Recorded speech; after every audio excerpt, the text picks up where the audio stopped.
Hi, everyone, and welcome to Season 5 of Stand Up and Stand Out. Can you believe it? Already to Season 5?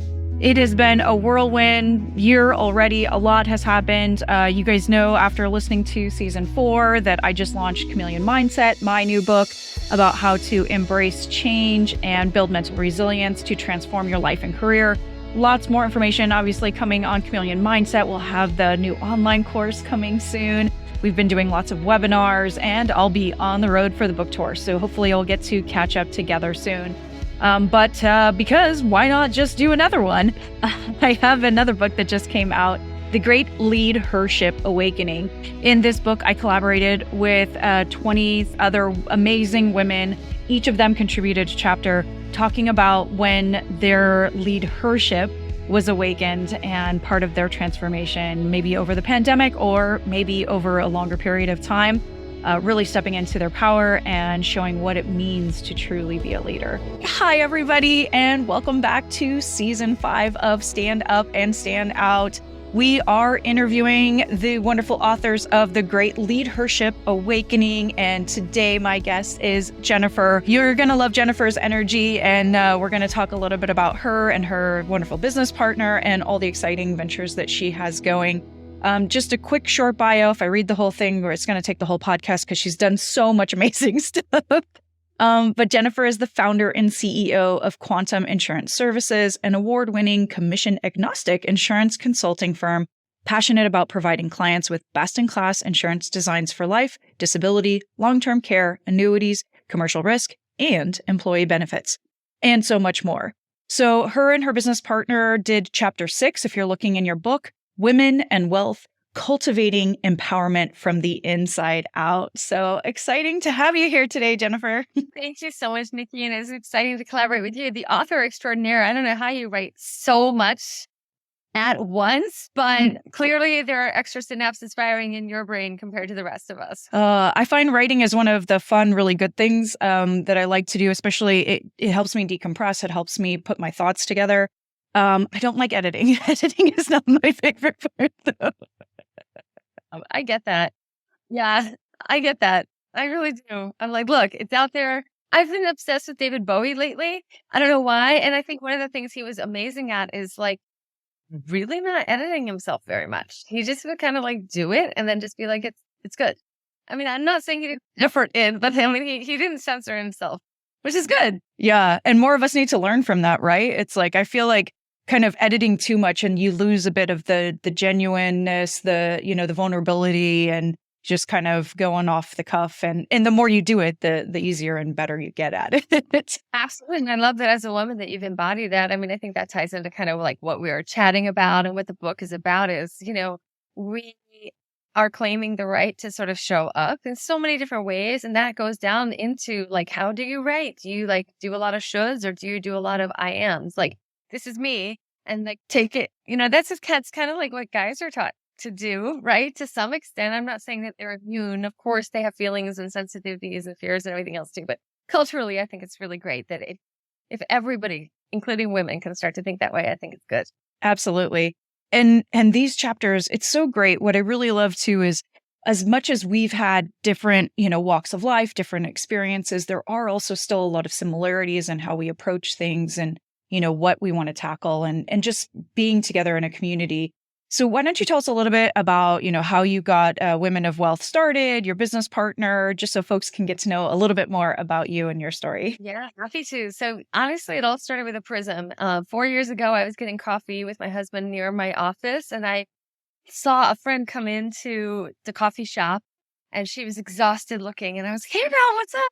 And she's like, oh, I'm exhausted. I went to this crappy women's business event downtown. We're in Los Angeles. She was like, but it was like a total waste of time.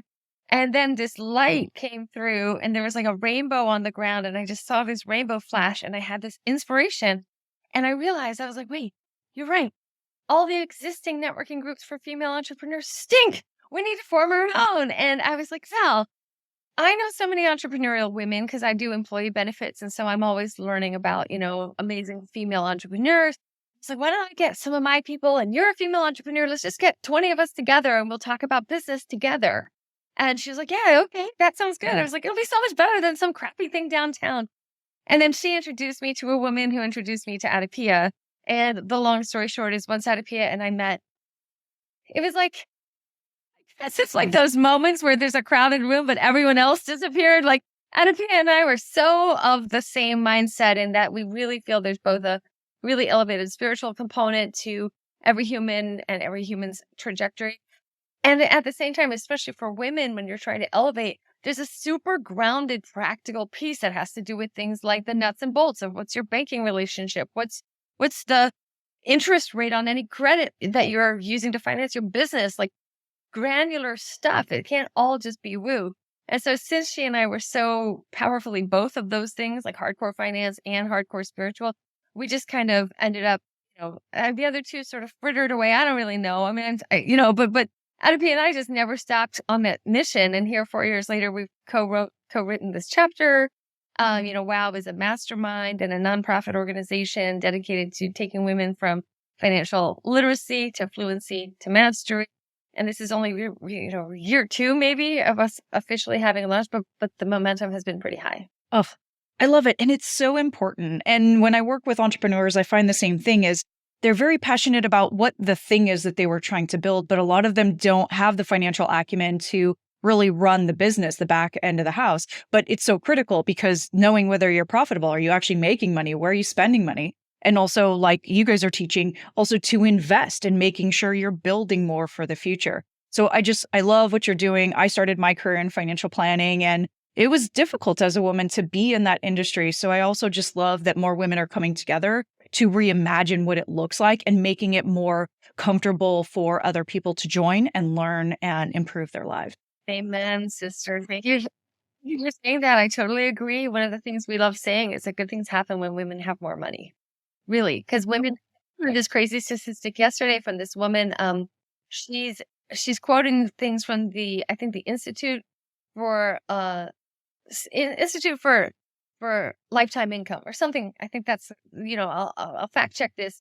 But the stat stood out to me, which was nuts, is that women tend to take 90% of their wealth and reinvest it in their families and their communities.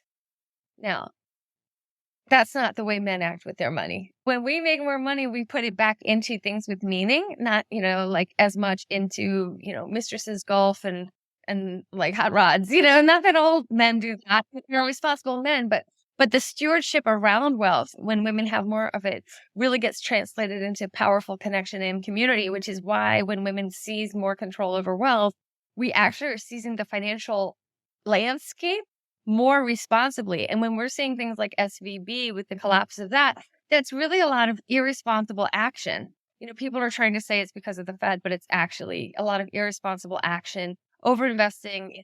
I mean, I could go on and on about this, but suffice it to say yes to women and women in finance. But it is important. And these things continue to come up. I talk about in my chapter, but also, in my talk yesterday during the summit, is the irresponsibility of the leadership that I continued to see when I was in Silicon Valley. And it was no matter which company I was at, like the leadership was just repeatedly irresponsible, the way that they spent the money, because they spent company money the same way they spent their money. That it was, an equivalent of hot rods and things. It was elaborate parties. It was, excessive alcohol. It was unsafe environments for most of the employees to actually be at. And it was only feeding their egos. It wasn't really doing anything to actually build up the team, actually make them feel like they are connected and working together towards a bigger goal and vision. And whenever I had celebrations, I really tried to make sure it was about the team, not about me hosting, and overspending company money, right? I love that. Look, I was an anthropology major at Princeton and I studied culture and meaning. That was what I was obsessed with, was how do human beings make meaning out of things? And the bottom line is we're built to need meaning. So even when they spend money and then they end up like binging too much on money and spend, they feel empty and then they crave meaning. So they're really missing like the one thing that they really want. So when we provide that for people, people are happy humans, male or female. And so what you're talking about is like super deep. Hashtag profound truth. Yes, exactly. There's so many great quotes in your chapter. But one of the ones I want to talk about is, so we almost never ask for or expect to receive anything we haven't worked hard to deserve. And this mentality of, one, just hard work for the sake of hard work, but also not deserving, to get paid equal wages, or, that I have to work more in order to get the same. That this narrative has been going on too long, and helping to reprogram that in so many women. Oh my gosh. Yeah. Look, it's all about scale, right? And it's like the power of exponential math. So if what we make and what we create is always and only going to be directly tied to the energy we put out, right? It's very heavy. It's very much like singular. It can't iterate outward. When we learn how to leverage wealth to let money work for us and make money for us while we sleep, right? Or even to be elevated into positions where, let's say, we've gotten really good at what we do, and now we work from a place of mastery and receive respect and, dollars in equivalent proportion to our level of mastery, because we aren't lowering ourselves so much that we're actually making more for the same amount of effort that we're putting out. And that's really where there's finally some, abundance. And then the thing for women especially is like, money is time. And time is money. So when you have more money, you can maybe pay for a couple meals a week to be delivered so that you can have more time with your children, or, your pets, if that's what you have instead of kids, or your husband, if, or your hobby, even if you're, happily single. Time is so precious for women, especially. And really, sometimes the only way to have time is money, because there are so many different roles and we can only afford to delegate them if we have money, or we happen to have family and, who happens to be just perfect that we get along with. All of those are very rare circumstances. So the easy way is just have more money, and then you can delegate the things that someone else can do that allows you to lean into your areas of most necessity and genius, be that family where you have meaning and impact, and also at your own job where you make the most bang for your buck. And I see so many women do it. And again, replicating sort of what we saw in our mothers and grandmothers is, both my mom and my grandmother, they worked full time, and they were still trying to raise the family and do all the housework and all the things. And it was exhausting. And when I first moved out and, married my husband, it was like, oh, I was trying to do all the things too, go to school, do my MBA at night, then come home, cook, clean, blah, blah. And I was like burnt out by the time I was 23.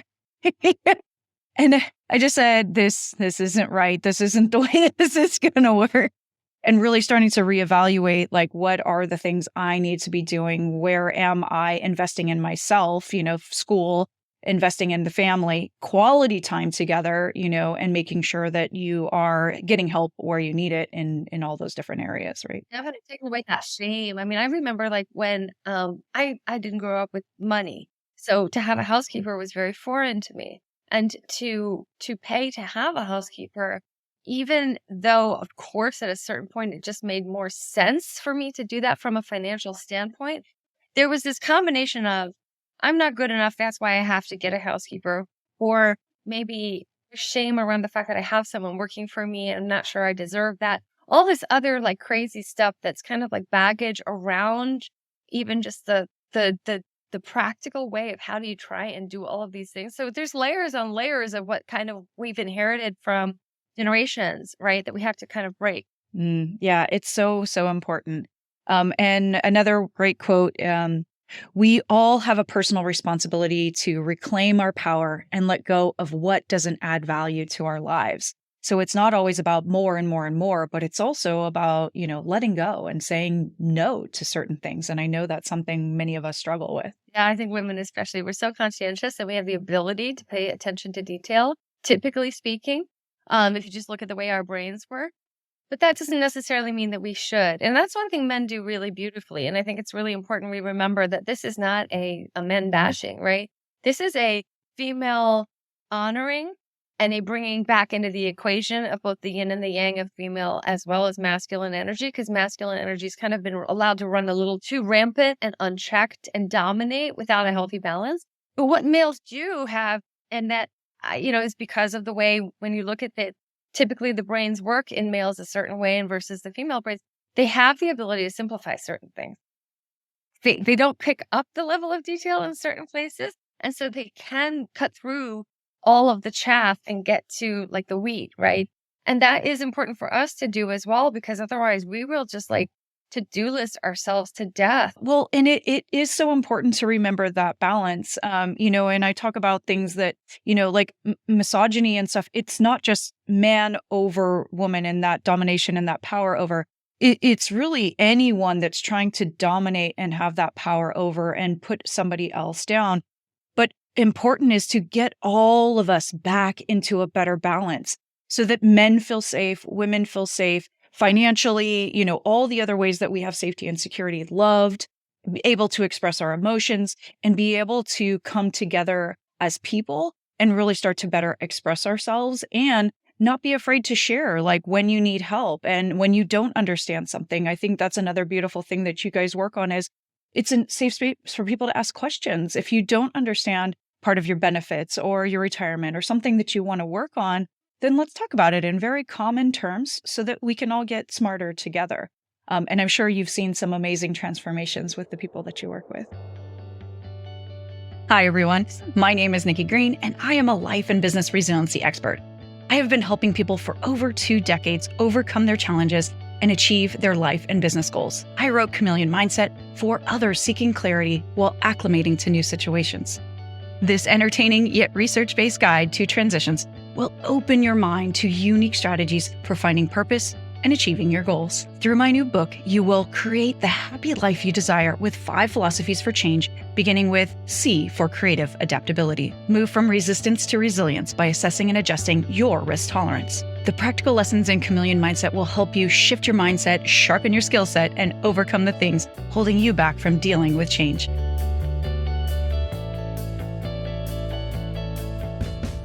We'll have the new online course coming soon. There are half a dozen modules in total, but the way you choose to pursue your destiny, it's up to you. Each module can be done independently or repeated as necessary to tackle new obstacles and new goals in your life. And you can earn extra Chameleon coins for uncovering them. What are Chameleon coins, you might ask? These are reward XP that you can earn to purchase additional Chameleon Mindset benefits as you progress through the course. You can get swag, group coaching, one-on-one coaching, exclusive event tickets, and networking opportunities. And if you collect enough coins, you can even earn a full-day VIP intensive with me to work solely on your goals. And by joining the Chameleon crew, you will also gain access to my network of thousands of influential people around the world with expertise to help you on your business, your personal endeavors, health and fitness, and so much more. Reserve a copy today and click below to be added to our subscriber list. Oh, absolutely. Nikki, you just said something so profound. I remember I was flown to headquarters at Allianz one time as a top performer in my sector, right? And it was there to go learn about new products from Allianz, which is like a great annuity company in the Midwest. And it was like 16 maybe producers from all across the country. Of course, I was the only female. And I've always asked all these dumb questions, quote unquote, dumb questions, because if I don't understand something yet, I'm not going to get the right answer. I was always like that. So I would raise my hand. And until I understood that annuity product, I was not quiet, even if I felt really dumb and thick, like I should have understood it faster. But I kept asking. Well, then at the lunch break, this guy, this older white male, the guy who looks like he knows everything, the one who fits the picture of what we think the guys who know what they're talking about, he came up to me and he said, thank you for asking those questions. I was wondering the same things, but I was too embarrassed to ask.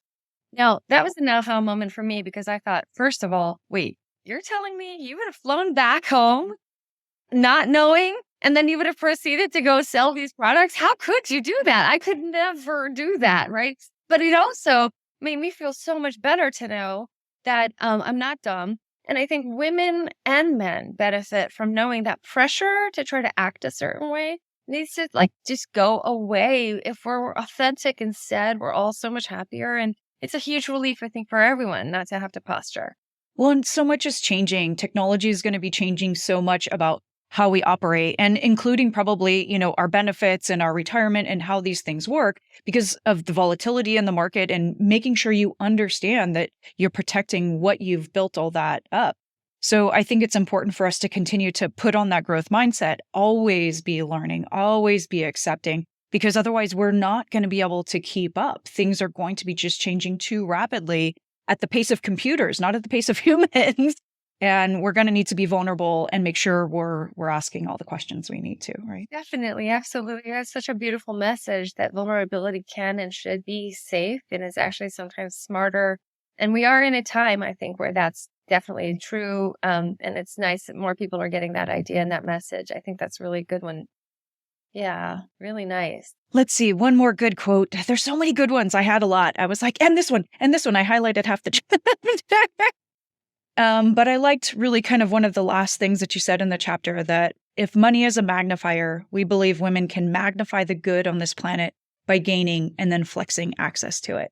And I thought that was, just so perfect. Again, is how we're spending our money, how we're investing, not just in ourselves, but in our community, in the people around us, our families, to make all of us better through this generational wealth. And so just a little bit of your inspiration and why this is so important to you. Why don't you share just maybe some of your thoughts on?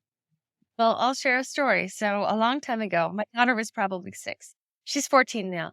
We had Chinese food and she got a fortune cookie. I love fortune cookies. She got a fortune cookie and it said, "You will be very wealthy one day." And she said, "Oh no, I don't want to be rich. I want to be a good person." And then I thought, oh crap, you know what I just did? Subconsciously, I passed the legacy on from my dad, who was a huge hippie, who told me rich people are bad, that, that there was this dichotomy between being good or being rich. Okay, that was his baggage for all the different reasons. And there's long stories, family cycles of, he was the daughter of a single mom and his dad had died from alcoholism. So, of course, right, there's all these things that go into all of that. But I had just passed that on one more generation. But what is so beautiful is when we have children, sometimes we become experts on the fly of things that we've never even learned. Because I said to her immediately, I said, no, honey, no. Money's just a magnifier. If you're good, it increases your power to do more good. If you're a nasty person, it can increase your nastiness. But you're a good person. So don't you think more good people should get more money? That way they can do more good. And it came out because I was teaching her because I didn't want her to repeat a cycle of violence, right? I'd never thought that before, and I never even healed it in myself until that second. But that was the moment where I finally understood this, because I do work with a lot of high net worth people. I'm in LA. I'm at a top level in my career. And let me tell you, there are some incredible people that have a lot of money and they do incredible charitable giving. They live very humbly. And then there are some very wealthy people who are not so happy and maybe not always so nice. But there are just as many nice people who are wealthy. It's just a reflection of who you are. And so, yes, if women have kind hearts, for the most part, if women are responsible with money and they invest in communities, then I want that magnification to come into the hands of women so that we have better stewardship of wealth in general. Oh, beautiful. I love the story. And absolutely, speaking of mirrors, kids are definitely your mirrors, and it helps you see yourself in a better light. And you're like, whoop, we need to take a little detour on that one and let's course correct. But it's good. It really is. It just helps us, stay more grounded too, and remember the things that are important. Make sure we're teaching the right lessons.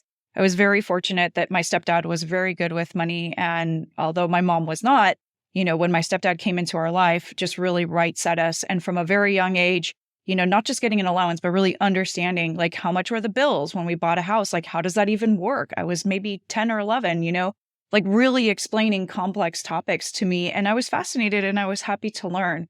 And that made it so much easier as I became an adult to really understand. And we never had much money, but I understood how to save. I understood how to create a budget, how to balance my checkbook, so that when I was out in the world by myself, I could do those things easily and it wasn't a struggle, and I could go focus on the other things that were supposed to be, my plan. So yeah, hallelujah. Yeah, exactly. I feel like unfortunately we aren't in this country yet where everyone gets that education, and I'm going to do what I can to change it. I know WOW is working on ultimately creating, we have curriculums that we're extending, and we hope to reach ultimately the public school system where everyone in 2nd and 4th grade learns money and math skills, because it's a lot more fun to learn math when you understand what it really is about. It's about how many cookies you get to keep when everyone has to share. It's about whether you have to ride a bike or you can afford to get a car when you want to go get to work. It's about real things people care about. So then your eyes don't roll to the back of your head about like math, but it's really about what we get to keep and have. I think everyone cares. Squirrels care about that when it comes to their nuts. Like,